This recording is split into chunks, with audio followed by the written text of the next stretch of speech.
দৌড়াবে না, কয়েক মিনিটের পরে কিন্তু একজন মানুষের সন্তান দৌড়াতে পারে, দ্বিগুণী হয়ে যাবে, ঠান্ডা লাগতে পারে না, সামান্য গরম লাগতে পারে না, অসুবিধা হয়ে যাবে, সামান্য পানি লাগতে পারে না, হাসি হয়ে যায়, রাত্রে সমস্যা হয়ে যায়, মাঝে সমস্যা হয়ে যায়, সামান্য মানুষ বডি দিয়ে দুর্বল, অখলুল ইনসানু দাঈফা। এই সম্মানটা মানুষকে বডি দিয়ে দেওয়া হয় না, বডি দিয়ে সম্মান দিলে তো আল্লাহ দিলেন হাতি, বাঘকে, ভাল্লুককে, উল্লুককে, ওদের একটা মানে গোশত আমাদের সরকারে সমান হবে। তাহলে বডি দিয়ে গোশত দিয়ে আল্লাহ মূল্যায়ন করে না, আল্লাহ আগে আপনাকে মূল্যায়ন করেছেন আহর কি দিয়ে, কথা বলে কি দিয়ে, আহর দিয়ে। এজন্য আমার ইচ্ছা হয় তাহলে আমাদেরকে কত যত্ন করে বড় করতে হবে। এই মানুষের এত সম্মান পৃথিবীর কোন প্রাণীর লেবাস নাই, আছে মানুষের। সুবহানাল্লাহ। এই লেবাসের উৎপত্তি জান্নাতুল ফেরদাউস থেকে, কোন জায়গা থেকে? আমাদের আদিবিটাকে আসলে আদম আলাইহিস সালাম জান্নাত থেকে লেবাস উৎপত্তি হয়েছে। এই যে জান্নাতি জিনিস, এই যে বাজারে কোরবানি বাজারে একটা গরু দেখবেন, কি দেখছেন একটা গরু লেবাস করে আছে বাজারে বসে, এটা ছোট মেয়ে বলে এই লেবাস আমার সক্রিয়তা, আমার লায়ক, আমার স্বাতন্ত্র্য, আমার মানসিকতা, আমার মূল্যায়ন, সমস্ত প্রাণী জগতের মধ্যে আমাকে আল্লাহ পাকে মূল্যায়ন করেছেন। সুবহানাল্লাহ। এই মূল্যায়ন যদিও আমরা সামলাতে না পারি, ভারসাম্যকে হারিয়ে ফেলি, সুবহানাল্লাহ তাআলা ওয়াসমালা সাফি, কোন খাবার যেটা যত সুস্বাদু, যত ভিটামিন, ওটা যত দামি, ওটা কষ্টে তত দুর্গন্ধ বেশি হয়। দুধ নষ্ট হলে কাছেও যাওয়া যায় না, ডিম নষ্ট হলে কাছেও আনা যায় না, অথচ এগুলো খুব পুষ্টি জাতীয় খাবার, ভিটামিন জাতীয় খাবার। এই মানুষ অনেক দামি, এই মানুষ যখন পচে যায়, নষ্ট হয়ে যায়, নষ্টামি শুরু করে, রাসূলুল্লাহ মুহাম্মদ সাল্লাল্লাহু আলাইহি ওয়াসাল্লাম সুন্নাহকে বাদ দিয়ে দেয়, মুহাম্মদ সাল্লাল্লাহু আলাইহি ওয়াসাল্লামকে মহব্বতকে ছেড়ে দেয়, মুহাম্মদ সাল্লাল্লাহু আলাইহি ওয়াসাল্লামকে আনন্দ ছেড়ে দেয়। দুটো জিনিস থাকবে, একটা হচ্ছে এতাআত আর একটা হচ্ছে মহব্বত। কয়টা লাগবে? দুইটা। কয়টা লাগবে? দুইটা। এতাআত এবং মহব্বত। এতাআত কোনটা?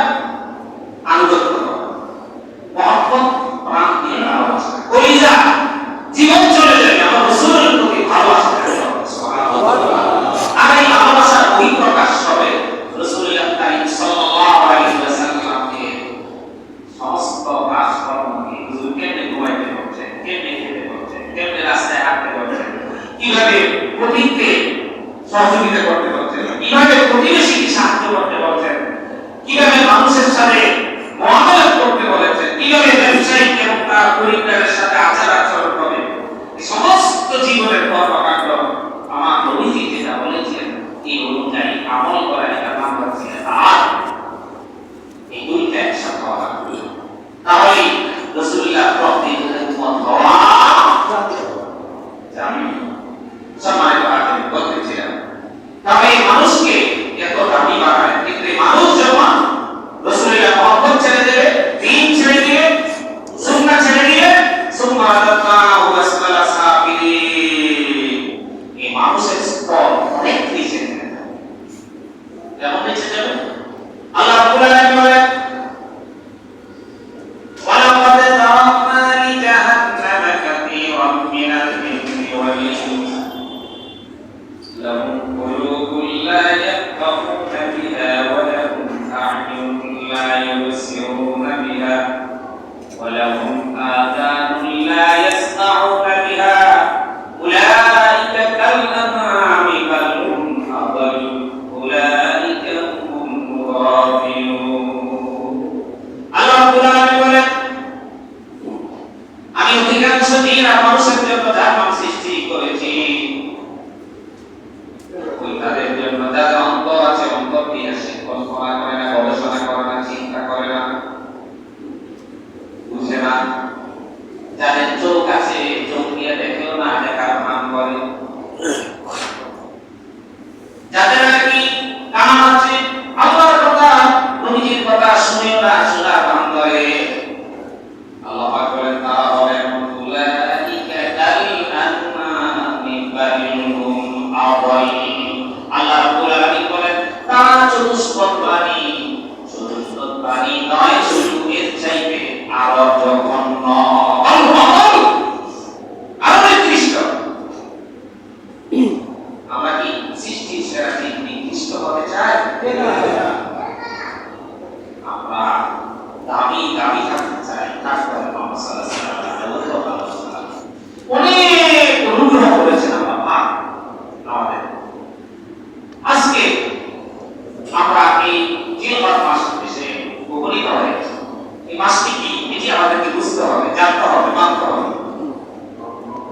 বুঝতে হবে বছরে একবার কোরবানি আসবে, 5 জন 7 জন মিলে একটা গরু কিনবো, অথবা আমি একটা কিনবো, জবাই করবো, আমরা কাটোয়া করে খাবো, আর এদের দিন গায়ে দিয়া নামাজ পড়বো।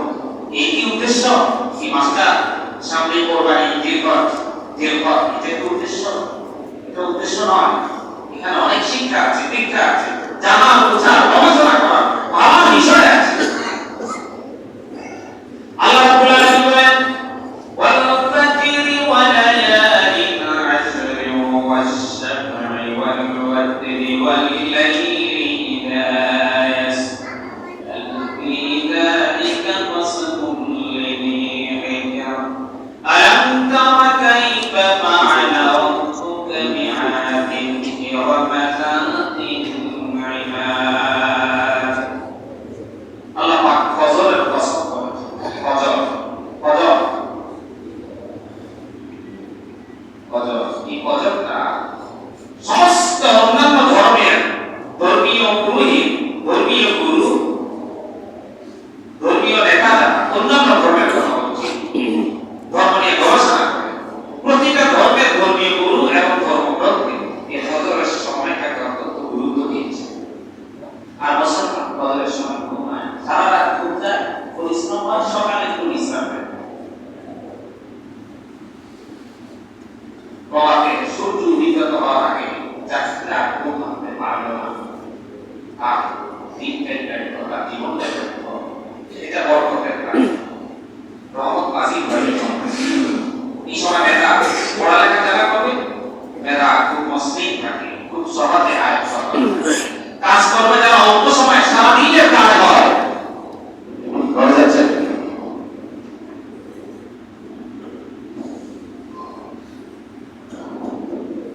তাহলে ফজরের কথা বলছেন আল্লাহ তাআলা, কসম করে বলেছেন, ফজরের কসম, ফজরের কসম, ফজরের কসম দিয়ে বলেছেন, গুরুত্বপূর্ণ সময়টা কসম দিয়ে আল্লাহ বলেছেন। ফজরের কসম হাদিস শরীফে এসেছে, মুসলিম শরীফে নবী বলেছেন, ফজরের আযান হলো, আর কোন ব্যক্তি আমার উম্মতের মধ্যে ঘুমের মধ্যে হয়ে গেল, নামাজ পড়ল না, হুজুর বলেছেন ইবলিস শয়তান তার কানের মধ্যে পেশাব করে দেয়। ইবলিস শয়তান কার মধ্যে পেশাব করে দেয়, ফজর নামাজ না পড়ে ঘুমিয়ে গেল, আর কাজ চলে। ফজরের টাইমে গুরুত্ব হচ্ছে কোরআনের পাঠ, এটা কোরআনের পাঠ, এটা আমার সুবিধা। ফজরের কোরআন তেলাওয়াত, ফজরের কোরআন তেলাওয়াত বিশেষ করে সাক্ষী হয়, সুবহানাল্লাহ। একটা সূরা হলে পড়বেন, ছাত্ররা একটু পড়ে দেন, 5 মিনিট পড়ে দেন, লিখাটা করা হতো তো 5 মিনিট সময় লাগে। সালাম তাকবীরটা যদি 4 দোকানে গিয়া পাঠ করেন নাকি আগে আছে না, পবিত্র সময় তেলাওয়াত করবেন। সকালবেলা হলে পরে কত চমৎকার তেলাওয়াত শোনা যেত মা বোনদের এই মধ্যে, সরু সরু শিকম রাস্তা দিয়ে গায়ের মধ্যে হাঁটলে সুন্দর তেলাওয়াত শোনা যেত। পুরুষেরা পড়তো, ছোট ছোট শিশুরা পড়তো, আউযু বিল্লাহি মিনাশ শাইতানির রাজিম, বিসমিল্লাহির রাহমানির রাহিম। ফজরের তেলাওয়াত আল্লাহ পাক বলেন, ইন্না কুরআনাল ফাজরি কানা মাশহুদা, নিশ্চয়ই ফজরের কোরআন তেলাওয়াত সাক্ষী হয়ে যায়। সুবহানাল্লাহ। সেই ফজরের কসম দিয়ে আল্লাহ বলেন, কি বলেন, ওয়াল ফাজরি ওয়া লায়ালিন আশর, কসম 10 রাতের কসম, কয় রাতের? 10 রাতের। আরবেরা রাত বলতে রাত আর দিন একসাথে বোঝায়, 10 দিনের কসম, দিন এবং রাত একসাথে বোঝা যাবে। এখন এই 10 রাত কি মুফাসসিরিন কেরাম বলেছেন, এই 10 রাত কেউ বলেছেন লাইলাতুল কদরের 10 রাত, রমজানের শেষ 10 রাত, কেউ বলেছেন এই জিলহজ মাসের প্রথম 10 দিন, জিলহজ মাসের এই 10 দিন তাহমিদ, তাহলিল, তাসবিহ, তেলাওয়াত করবে বেশি বেশি। এই 10 রাতের এত ফজিলত হুজুর সাল্লাল্লাহু আলাইহি ওয়াসাল্লাম বলেছেন, কয় জিহাদে গিয়েছে, কয় জিহাদ মুজাহিদের থেকে এই 10 রাতে যে ইবাদত করে তার সওয়াব বেশি। সুবহানাল্লাহ। সাহাবায়ে কেরাম জিহাদে গেলেও এটার মর্যাদা এত বেশি। হুজুর বলেন অবশ্যই। তবে কোন মুজাহিদ জিহাদে গিয়া যে সে ফিরে আসলো না, জান নেয়া এবং মাল নিয়ে কোনটাই নিয়ে ফিরে আসলো না, শহীদ হয়ে গেল, সেটা ভিন্ন হিসাব। এই ছাড়া সাধারণ মুজাহিদ থেকে এই 10 রাতের আমলকারী, ইবাদত গুজারকারী, জিকিরকারী, তাসবিহকারী, তাহমিদকারী ওই মুজাহিদের চেয়ে সওয়াব আমলনামা বেশি লেখা হয়। সুবহানাল্লাহ। এই 10 রাতের কসম আল্লাহ কোরআন শরীফে দিলেন। এই 10টা রাত রমজানের শেষ 10টা রাত, প্রতিটা বেজর রাত, শেষ 10 দিনের প্রতিটা বেজর রাত। ওই রাতগুলোকে আমরা বানিয়েছি লাইলাতুল মার্কেটের রাত। ফেরেশতারা অপেক্ষায় থাকে এই মহান রমজানে কাকে দিবে, আর আমাদেরকে পায় তারাবির পরে মার্কেটে। যার প্রয়োজন সেও যায়, যার প্রয়োজন সেও যায় না। কম্পিটিশন, মার্কেট না চললে তো হবে না। হ্যাঁ চালাবে, কিন্তু ইবাদতকে বিসর্জন দিয়া, এই সুবর্ণ সুযোগকে বিসর্জন দিয়ে, আর এই যে 10 দিন, এই 10 দিনের আমলের সময় আমরা অপচয় করি। এই 10 দিনের মধ্যে কি মর্যাদাপূর্ণ দিন আছে, যেদিন আমার পিতা মাতা আদম আমাকে ক্ষমা করেছিলেন। যে ময়দানে, ওই ময়দানটার নাম কি? কলকত ময়দান নাকি কোন জায়গা? কোন ময়দান? আরাফা। আরাফা মানে পরিচয় অর্জন করা। আদম এবং হাওয়া পরিচিত হয়েছে আরাফা ময়দানে। এই ইয়াউম আরাফা, হুজুর বলেছেন আরাফা দিনে রোজা রাখো, সারা বছর রোজা রাখো। বুঝলি? আমার নবী বলেছেন আরাফা দিনে রোজা রাখো, রোজা সারা বছর রোজা রাখো। মুজদালিফা আছে খোলা মাঠে, মুজদালিফায় আরাফা দিন গিয়ে রাখবে। যখন হাজী সাহেবরা বাংলাদেশে যে অনেক বিশাল অফিসার ছিল, তার অনেক বাহিনী ছিল, অনেক জনবল ছিল, অনেক টাকা পয়সা আছে, তার খাতে আছে, ড্রাইভার আছে, অনেক কিছু।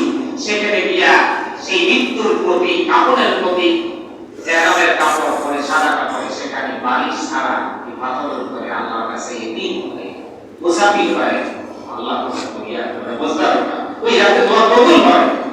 সে আরাফা এবং মুজদালিফা। আরাফার মাঠে আরেকটা বিষয় আছে, আরাফার মাঠে দেখা হয়েছে আদম এবং হাওয়া।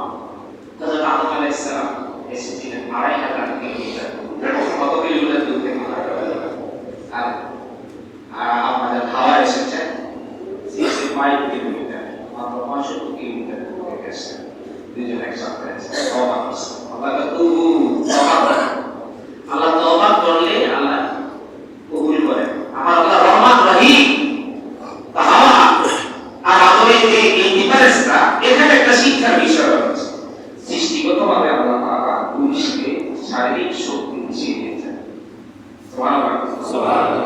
পুরুষ ড্রাইভিং করে, 8 ঘন্টা বিমান চালাতে পারে, 6 ঘন্টা পাখি কাটতে পারে, তারপরে 9 ঘন্টা জার্নি করে 3 ঘন্টা বক্তব্য দিতে পারে, পারে না?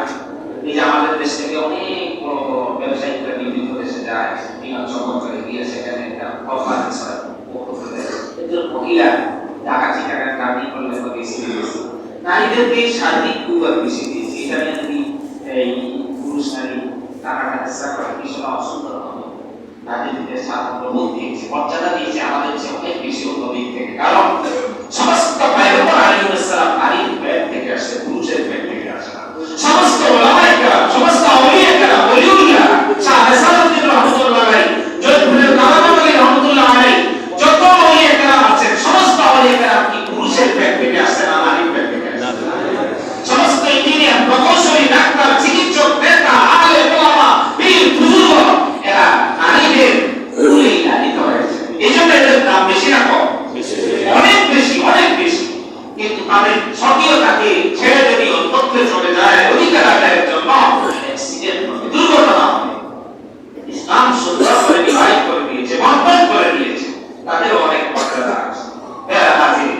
তাহলে বলতেছিলাম লাইলাতুল এই ওয়ালায়ামি নাস 10 দিন, এই 10 দিন আরো আমল রয়েছে। সেটি হচ্ছে যারা কোরবানি নিয়ত করবে এবং কোরবানি দিবে না, চোর নখ এগুলা যেন না কাটে। এটা এক কথা হচ্ছে আল্লাহর হুকুম পালন করার জন্য ইব্রাহিম আলাইহিস সালাম স্ত্রীকে 90-95 বছর বয়সে যখন সন্তান হয়, কি কেমনে হলো, কেমনে হবে সন্তান? ফেরেশতা আয়েশা কয় মেহমানের ছুটে আসছে, তো হবে ইয়া ওয়াইলাতা আজিজু, আমি হইলাম বৃদ্ধ, আমার স্ত্রী হইল বৃদ্ধা হয়ে গেল, কিভাবে হবে? আল্লাহ করবে, হলো সন্তান, কথা বলবে, ভাষা বলতে শিখবে, একটু হাঁটতে শিখলো, আব্বা আম্মা খালু মামা বলবে, আস্তে আস্তে বলা শিখলো, স্বাভাবিক দৌড়ানোর সময় সারিয়া বলা হয়েছে, দৌড়ঝাঁপ দিতে পারে, দৌড়ঝাঁপ দিতে পারে। এই বয়স হলো, এই বয়স হলে আল্লাহ হুকুম করলো নিয়ে দিয়ে আসলো, সেখানে বেরিয়ে আসলেন, স্ত্রী বললো কি ব্যাপার, বললো ব্যাপার আল্লাহ কোনো আওয়াজ নাই, হাজিরা কোনো আওয়াজ দিলেন না, পানি পানি করে ছটফট করলেন, উম্মাদের মতো হয়ে গেল। আল্লাহর প্রেমে, কার প্রেমে? আল্লাহর হুকুম পালন করার জন্য এভাবে চাপা বাবা সাই করলেন, দৌড়াদৌড়ি করলেন। সেই প্রশ্ন না খাবার না দাওয়া কিসের, নিজেকে আবৃত করতে, নিজের চেহারাকে সুন্দর করবে, মেকআপ করবে, চুল আঁচড়াবে, বাচ্চা পানি পানি করতেছে। এই যে অবস্থাটা, অর্থাৎ আল্লাহর জন্য যখন ফানা হয়ে যায়, মানুষ ফানা বিল্লা হয়ে যায়, গিয়েছে যাওয়ার পরে তখন তার নিজস্ব তার যে শারীরিক যে চাহিদা, তার সাজগোজ করা, সুন্দরভাবে চলা, সব ভুলে গিয়েছে, আল্লাহর জন্য পাগল হয়ে গিয়েছে। নখ না কাটা পাগল ছিল, চুল না কাটা পাগল ছিল। এই জন্য এই 10 দিন আমরা চুল কাটবো না, মুখ কাটবো না, আমরা পাগলের ছিল গরুর বাজারে গিয়ে দাঁড়াই করবো।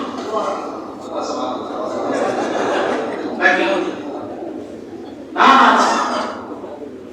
নখ কাটবো না, চুল কাটবো না, অর্থাৎ এর আগে আগে কেটে ফেলবো, মোষ কেটে ফেলবো, এগুলা কেটে ফেলবো। আমরা পাগল থাকবো আল্লাহর জন্য। আমার নবী ইব্রাহিম আলাইহিস সালাম, আমার নবী মুহাম্মদ সাল্লাল্লাহু আলাইহি ওয়াসাল্লাম ইব্রাহিমের সুন্নাত আমাদেরকে দিয়ে গিয়েছেন।